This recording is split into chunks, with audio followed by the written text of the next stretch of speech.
am very pleased to be joined with guest Donovan Eidem today. Donovan is a former classmate of mine and one of my best friends on the planet. Donovan, I feel like before we get into your story and your background, we should kind of, I guess, establish what it is that you do now at Concordia St. Paul. Well, like Parker said, I am at Concordia St. Paul. I have theory and also education as a minor. I always thought it would be cool to work with kids and teach them music and stuff, and I think that'd just be a really cool thing to do. But mainly, I just want to play music and write and perform. That's the ultimate goal in my life. So that's I'm here learning more about music and like I guess how it breaks down and like the analytical details of theory and stuff like that. So that's what I'm up to here. Yeah. Awesome, man. So we're gonna go way back and let's see where this answer goes. How did your love for music first begin to develop? Ooh, that's a great question. Well, I remember growing up and being really like interested in the Beatles. And well, my mom and dad would always play the Beatles music when I was a really young kid. And my first musical hero was John Lennon. And once I heard John Lennon's voice when I was really young, I knew that music was what I wanted to do. Because like, I don't know, just there was something about the Beatles music that spoke to me.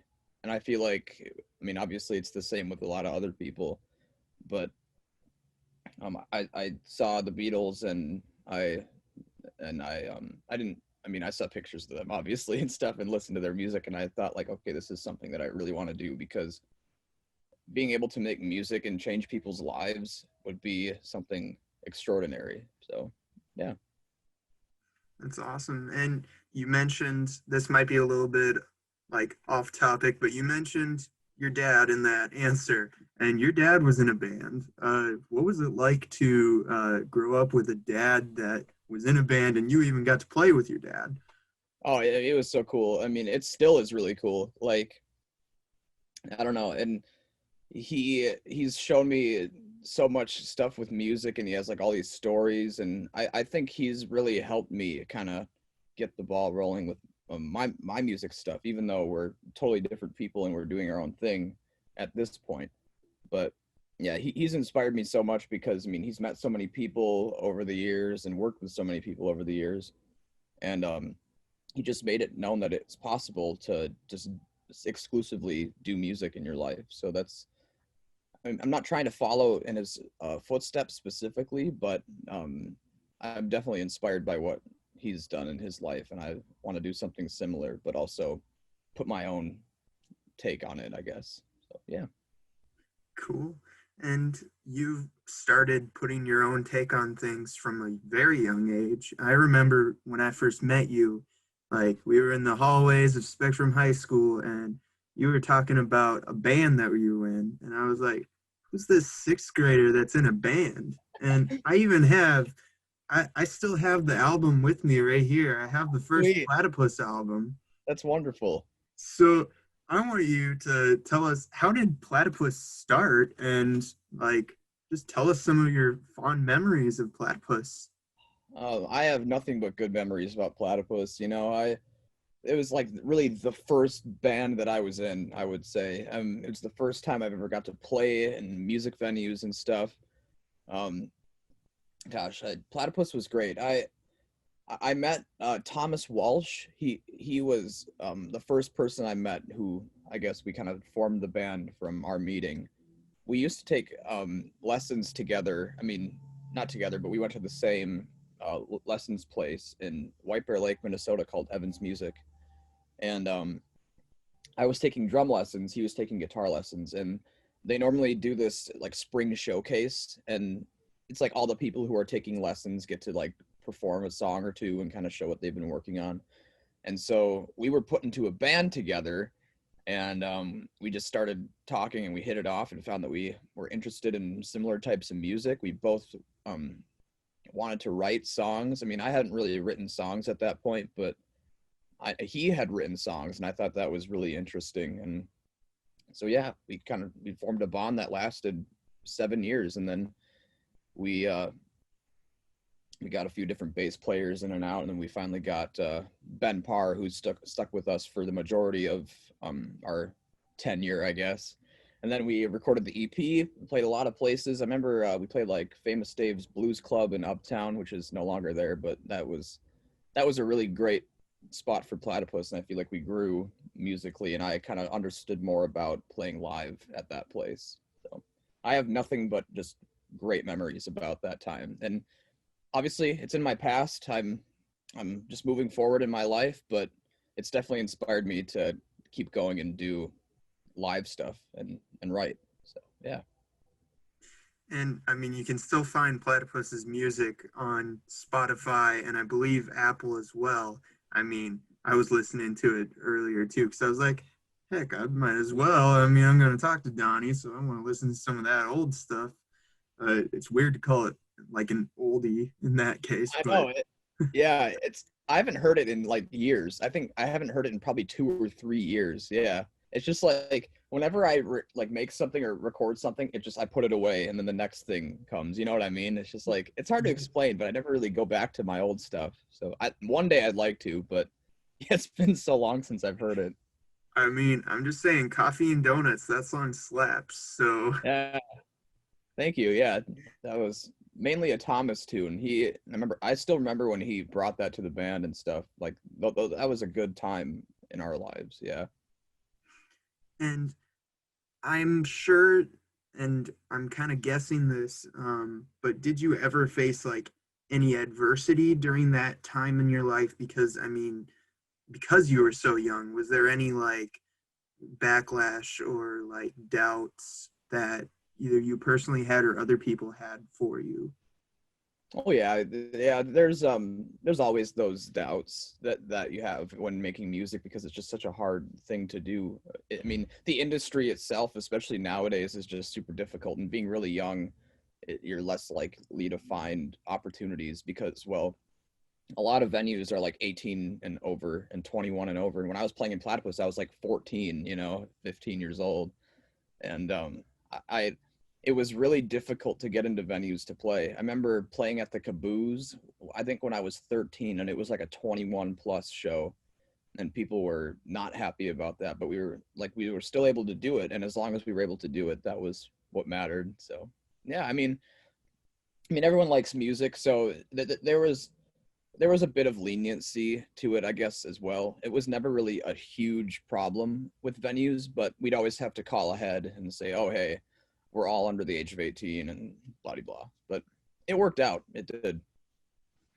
I mean, I'm glad it did because Me too. I mean, Yeah. I actually got to see you perform at Famous Dave's. And of course, that's not one of the like must be 18, but still, like the fact that you were able to do a lot of those shows at those places was really beneficial for you, I'm sure. So I feel like we're going to switch gears here a little bit, but we'll come back to a lot of that music because there's a lot more to unpack. But I wanted to go back to the Spectrum days and talk a little bit about choir. Because I mean, of course, I knew you in other classes too, but man, choir was fun. And shout out to Mrs. K if she ever listens to this. But um, tell me, what is one of your favorite choir memories at Spectrum? Oh, wow. Wow. There's so many because choir was probably, I'm going to be honest with you, like, it was probably the most important thing to me at Spectrum High School. Um, I had never sung at all before Mrs. K or choir. Like I was too nervous to sing, and she changed that for me. So I think that is a really big thing for me, and I'll never forget that.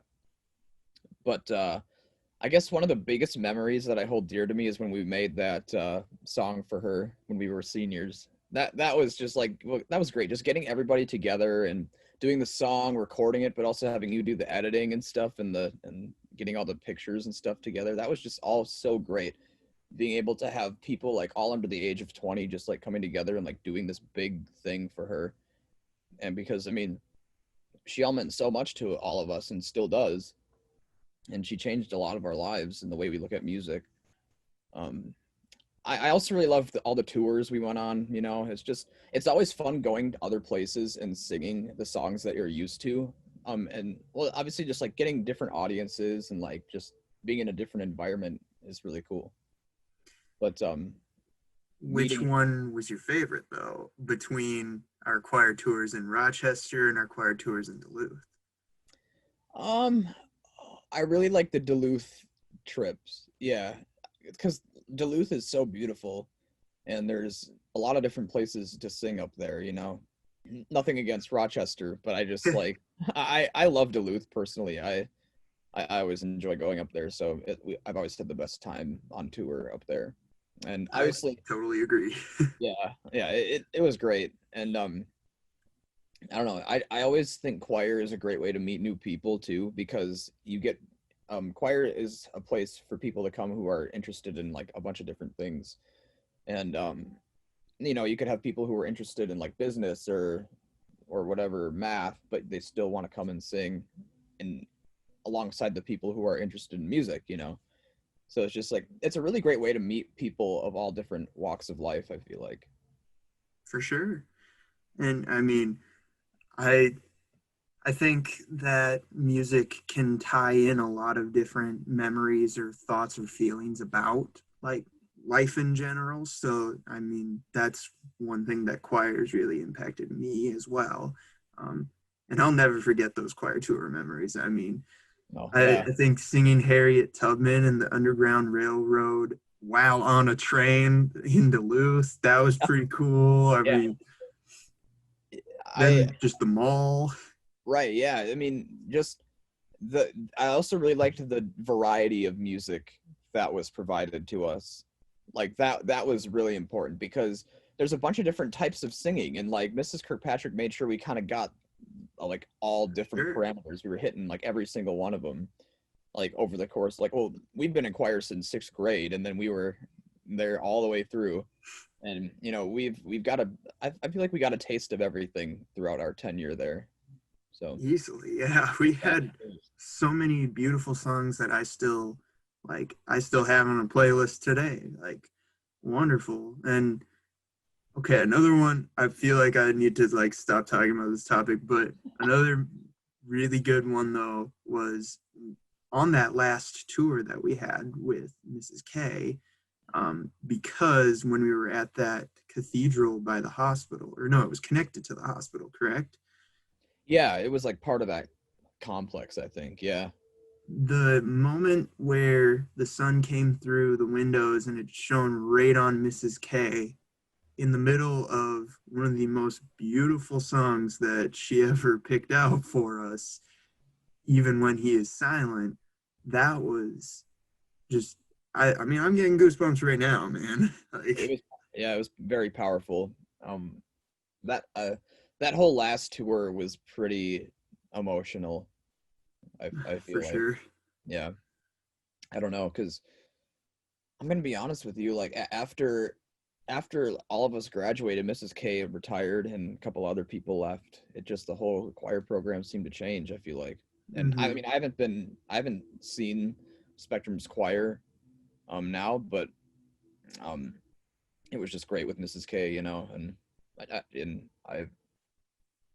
I hope that everyone at Spectrum still realizes her importance and understands and accepts it, because it was really different, I feel like, than a lot of choir directors go about their class. So Totally agree with you there. And I mean, right now, especially, both of us are getting a taste of how a different director handles things. And it's like, good, but Mrs. K had such a huge impact on our lives. So it's just different. you can't go unnoticed, you know. Oh, for sure. And so I mentioned that you're in choir now. You're also in band at Concordia. And Yep. you've done a solo project that released last month. And on top of that, you're in a band called the Carnegies, and you've Yeah. done music with our good buddy Jake Ani and that Yeah, tandem called Mice, formerly known as Mike, but still spelled the same. So, Donovan, how do you balance time between all of these musical interests that you have? well, it does sound like a lot, and music is a really busy thing. But the reason why I can balance it all is because I just love all of it. You know, I want to do all of it. Um, one, Once you want to do all of it, it just becomes easier, and then it just makes you more interested. I feel like, but that just goes for anything in life. I feel like too, if you're willing to do it and put in the work, then things happen for you. But um, I uh I don't know. I mean, I all of them are so different too. Like the stuff I do with Jake is like way different than, the solo stuff or the Carnegie stuff or, I just like having a lot of different musical outlets to choose from because they're all different. And I can access them at any time and learn from each of them as well because I am working with other people at the same time. Even with the solo stuff, or I contacted one of my friends to master the material and edit it for me. So I'm always working with other people, and I mean it just makes it really fun to see other people's appreciation for music along the way, I guess. So it's just like it's a combination of appreciation for music, a love of music, and just wanting to always create, but also sharing it with other people at the same time. Yeah, I mean, yeah, that's a pretty good summary of that, I guess. I mean, I really think that you put your heart and soul into whatever music that it is, and it really shows. I don't just recommend your music to people because, yeah, he's my friend. But no, like that, your music is actually like really, really good. Like I I put that really in my appreciate that. playlist, man. Thank you so much, man. Yeah, I really appreciate that. I I just the reason why it comes from my heart is because I basically like I guess for my take, like music isn't just something that I do. Like to a lot of people, I feel like music is something that you do, or like you play an instrument, you do this in music.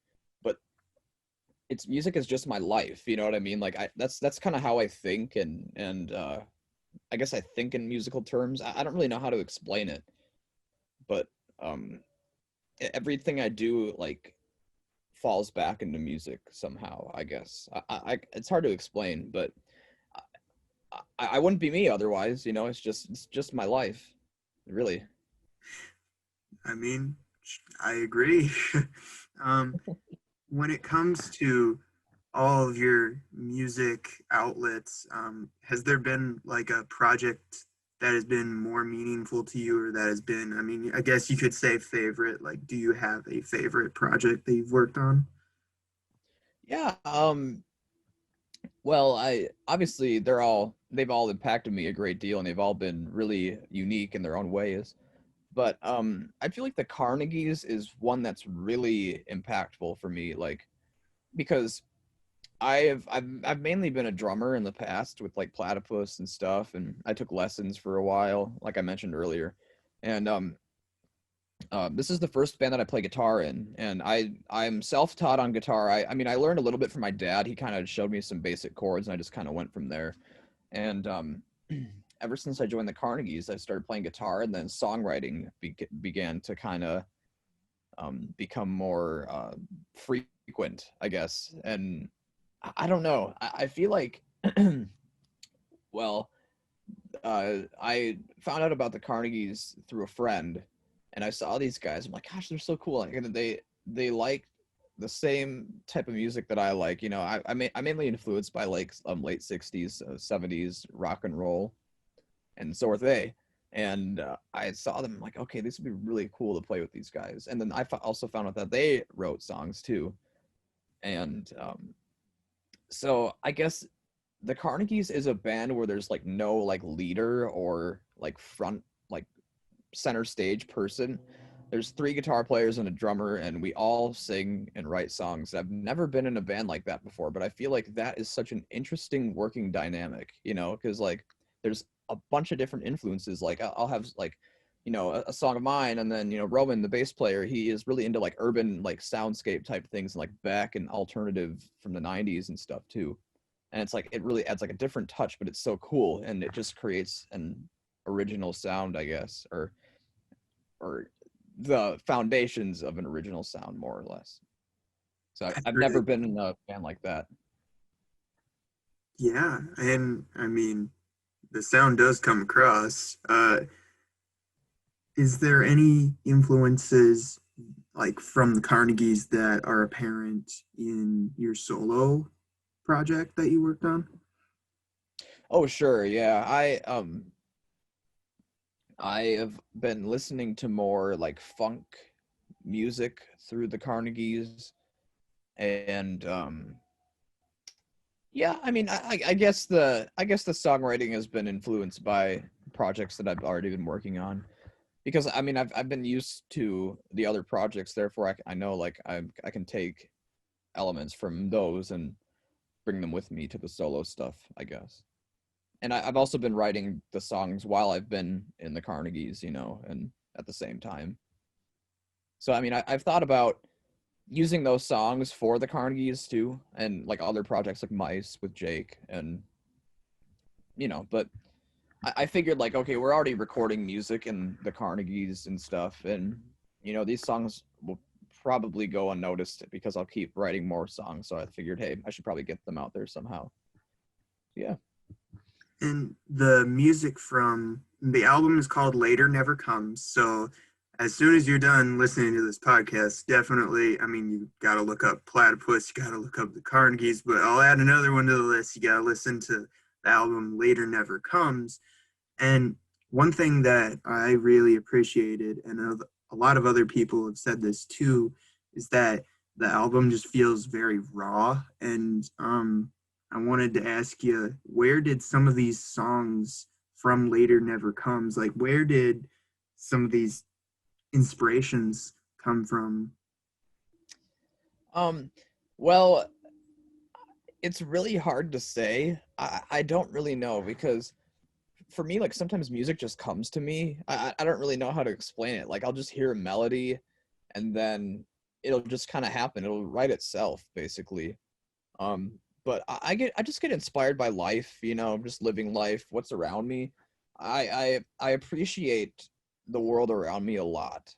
I'm always interested in other people and like what their story is too. I like learning about other people, and I guess I take elements from, you know, just stories, just life around me, current events, and I don't really specifically talk about any certain thing in a song. I like making it into a story almost, but um leaving it open to interpretation. Like you could have like a lyric that doesn't make sense, but then it makes sense to somebody like in a way that like I never would have imagined. Like that, it's that kind of thing that I really like doing in the solo stuff, or just any of my songs really too. I like leaving it open to the listener to interpret it, you know, so they can kind of form their own creative judgment on it, you know. So Cool. And so I think we're gonna start to wrap up.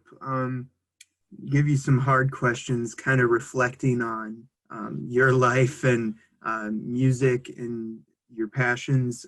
What do you eventually, you kind of hinted at this, but what do you eventually want to do with your life, both in college and after?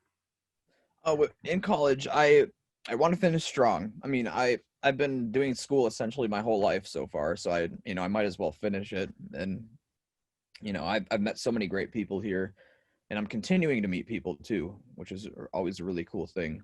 Um, but yeah, I after college, I really just want to do music. You know, I I want to perform it. I want to write it. I want to sing it. I want to share with other people, share ideas with other people. I just want to make a living out of it somehow. I mean, and I have a gut feeling, like you know, you get those feelings sometimes that like you know something is right, it's like one of those things, but like I don't really know the platform with what I'll be working with music yet, but I know it'll work somehow because it's my life, you know. There's nothing else I can do. I mean, not like that, but there's like, and every time I think of like a different career path, it just doesn't work. I have to do music somehow, you know, to make it work. And what would you like your legacy to be? I'd like people to remember me as someone who um, did what they did for a reason, started what they finished, and loved what they did, you know, because yeah, and also loved life too, I guess. That's how I'd like to be remembered, as someone who created music for the love of music and life, I guess. Yeah, I guess that's a good question. I've never really thought of too much about that. Well, and I think you're already trending in the right direction in that aspect of it. So, again, I wanted to thank you so much for joining me on the podcast, telling your story, and again, listen to his music if you haven't listened to his music yet. There's Platypus, the Carnegies, there's Mice, there's his solo album called Later Never Comes, which is the latest release. Donovan, thank you for being here. Parker, thank you so much for inviting me along, man. It's been a really real fun journey today. Thank you.